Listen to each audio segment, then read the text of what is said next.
Our next speaker of the night is one of the first people we had up on stage at Tech Toronto 5, 6 years ago. It's Mike from TopHat. He's been around the ecosystem for a while. He's going to talk about how do you raise during turbulent times. So, Mike, or is that like the Simpsons donut there?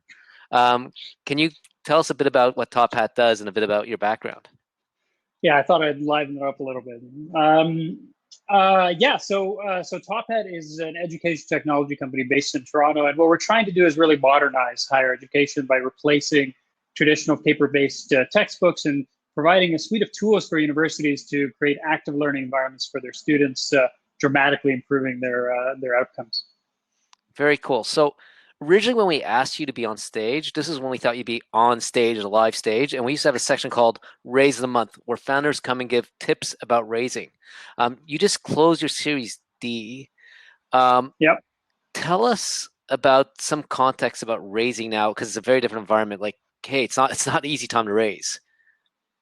So give us. Yeah, for sure. And I'll try to, we're in kind of a unique situation. Education, particularly online learning, is, in some ways we feel guilty that we've actually been seeing a tremendous increase in the amount of interest in what we're doing. The way I like to think about it is many of the changes that would have otherwise taken 5 or 10 years to transpire are now going to happen over the next, 6 to 12 months in terms of digitization and moving towards more online learning tools. So we've been the beneficiary of that, and that's been frankly really hard to watch as everybody else or many companies around us are struggling, and we're trying to figure out how we can help. But interestingly, this is not the first time that we've gone through this kind of crisis type situation. Back when we got started, I mean, way back around 2010. That was right on the heels of the previous massive recession that rocked the economy. And although it was a different time, many of the same kind of dynamics seem to be playing out. For one thing, it was just close to impossible to actually raise funding. There were just no active investors. Everybody had just been cut in half by all their investments in the stock market. Nobody was writing any checks. So I would say the thing that made it different for us, and the reason we were able to ride out that first storm is because we focused on, first of all, creating value for our customers and truly having that product market fit nailed. And we focused on revenue. So, as much as over the intervening years and prior to that, there was a tremendous amount of focus on building something that would, attract a lot of eyeballs and create a lot of hype and attention. And revenue was almost this kind of secondary thing. And in hot markets, that kind of philosophy works. But we focused on revenue almost day one. Sorry, go ahead. No. So that's interesting. So you're saying, hey, hot markets, it's all about some other metrics, but you're now saying it's revenue and product market fit. So when you say revenue, is that like, what? Can you help me understand what you mean by revenue and also by product market fit? Well, ultimately, and the two are very closely tied, depending on what type of business that you're in. If you've got a product that people are willing to use for free, unless you're in the B2C space, but they're not willing to pay for it, usually that's maybe a sign that maybe you don't actually have product market fit. So charging money for your product is the surest way to know whether you're building something that people actually want. Again, in B2C, that's a different universe, but in B2B enterprise, many consumer type services, like just charging money will give you really strong signals about what you're doing. And I would say that's, one of the opportunities that companies can take advantage of in this crisis is to really, think about the market that they're in and assess, what is the most important challenge my customers are facing. For us, I'll give you an example practically what TopHat has done. A week into the crisis, we looked around and we said, the biggest challenge that professors and customers, universities, our customers are having is around trying to run their exams remotely. They're not able to run their exams and actually have students pass their courses remotely without any kind of solution because they don't have the tooling to run it. So what we did is within the span of a week, we built up a remote proctoring tool, launched it on TopHat, and rolled out a whole marketing campaign promoting it. Our inbound leads ended up shooting up by over 1,000% year over year, which is one of the things that's giving us a major tailwind in this market. That's very creative. And so what I'm hearing here is, hey, if you need to go raise money, get it from your customers first and respond to the current market. For By sure. Yeah. I and mean, but you can go even beyond that. Like if you think about the way Airbnb was founded, the classic, Airbnb story. This was during the 2008 election, I think. What did they do? They sold cereal. They made cereal called Obama O's and McCain, whatever it is. They sold boxes of cereals. They went to the Democratic and Republican conventions and generated hundreds of thousands of dollars in revenue. Like that was the kind of grit and determination that allowed them to succeed.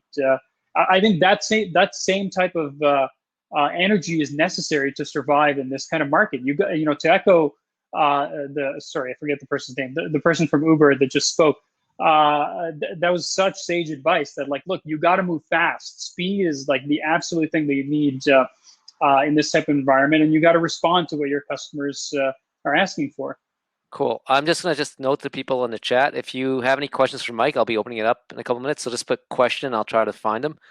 Um, so you've now told me, you tell the founders what to do. The other side is they have to raise money from someone. So if what are VCs and angels? How do they act in an environment like this? What do you think they're doing right now? Are they sitting there willing to write you a check, or? Look, I honestly think, and even as someone who I've written a few angel checks here and there, this is probably the best time that you could be writing angel or even venture checks in this kind of environment. This is the environment that the next leaders, the next category leaders are going to be formed. This is the time when nobody is starting companies. The only companies that are going to survive in this environment are ones that have rock solid product market fit and are just super determined to be successful. So this is actually the best time to be writing checks. The reality, unfortunately, is nobody's writing checks. Everyone is stepping back. Everyone's cutting valuations in half. So I would say when everyone else is paring back, this is the time to actually get aggressive. So how do you approach a VC right now? Like for any founder there, what should I be doing right now?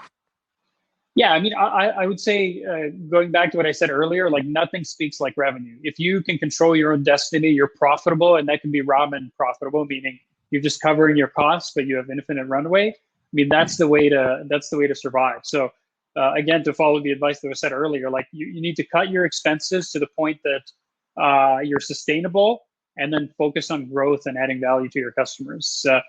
You're going to have far fewer VCs writing checks, but if you're still burning cash and you've got 3, 4, 5 months of runway, like you're in a lot of trouble. You need to extend that. Okay, so I want to ask one question. I see a couple good questions up there. So if again, just let's say you're in good position, you're controlling your runway, but what would you do differently when you're approaching a VC now? What's the one tip other than manage your cash? Like, is it get a warm introduction? What's different now? Well, so certainly get a warm intro. I mean, that's a given. That's always the advice that I've often heard and given is that every VC and investor has a little email or link on their website saying submit your business plan here, and that's like a Venus flytrap. If you submit your business plan there, you're guaranteed to never get funded by that VC. So do not just do cold outreach. You have to do warm intro. So for sure that still applies. But what happened back in the 2009, 2008 crash, I remember, is every company immediately after the crash started claiming that they were counter-cyclical. Every company in every space, we're in groceries, we're counter-cyclical. So whatever space you're in, you have to somehow frame it as being counter-cyclical. That's probably going to help you out, whether it's true or not. Cool. So this wasn't a question, but I'll form it as a question. So Lauren Linton, who I'm pretty sure is at Omers, says VCs are managing their own portfolios, not writing checks. Do you believe that? For sure. Yeah. I mean, I've heard the stat that, and we're more in the growth stage world now. So those are the folks that we generally talk to. But in that world, I mean, the numbers we're hearing is growth stage investors are expecting to lose about a third of their portfolio, which is unheard of. I mean, that's Armageddon. In growth stage, you don't lose any of your portfolio companies. You're investing once companies are, way out there in terms of profitability and revenue. So, I mean, at the early stages, God, I mean, it must be just complete Armageddon. I mean, they must be seeing companies dropping like flies. So, totally. I mean, it's the right thing to be doing, but I think still the opportunities are there now to write checks into the category leaders of tomorrow. So I've got a question here from Joanne Modungo. Mike, are you looking at bringing your services platform downstream to elementary schools as well, private public schools? Um, we get a lot of leads from K-12, so public schools. The challenge is really not. This is the challenge in the entire education technology space. The challenge is not that the product isn't suitable. The challenge is the go-to-market motion. It's just impossible to sell into K-12. Governments have made it so difficult to get anything done, and have made budgets so constrained that it's just impossible to sell into it. And so K-12 often gets left behind, unfortunately. So we're much more likely, frankly, to go into corporate training or even events in one way or another, or international rather than K-12. That's disappointing because right now I'd like someone to help the TDSB actually teach my kids. Yeah, Um, no, the need is there for sure. yeah. Um, thank you so much for answering the questions. There's a few more we didn't get to, and I'm going to make sure our team reaches out and then put those answers on social media if you don't mind. Thank you so much for your Sure. time, Mike, and Yeah, thank you. congratulations on closing that D round. Yeah, thanks.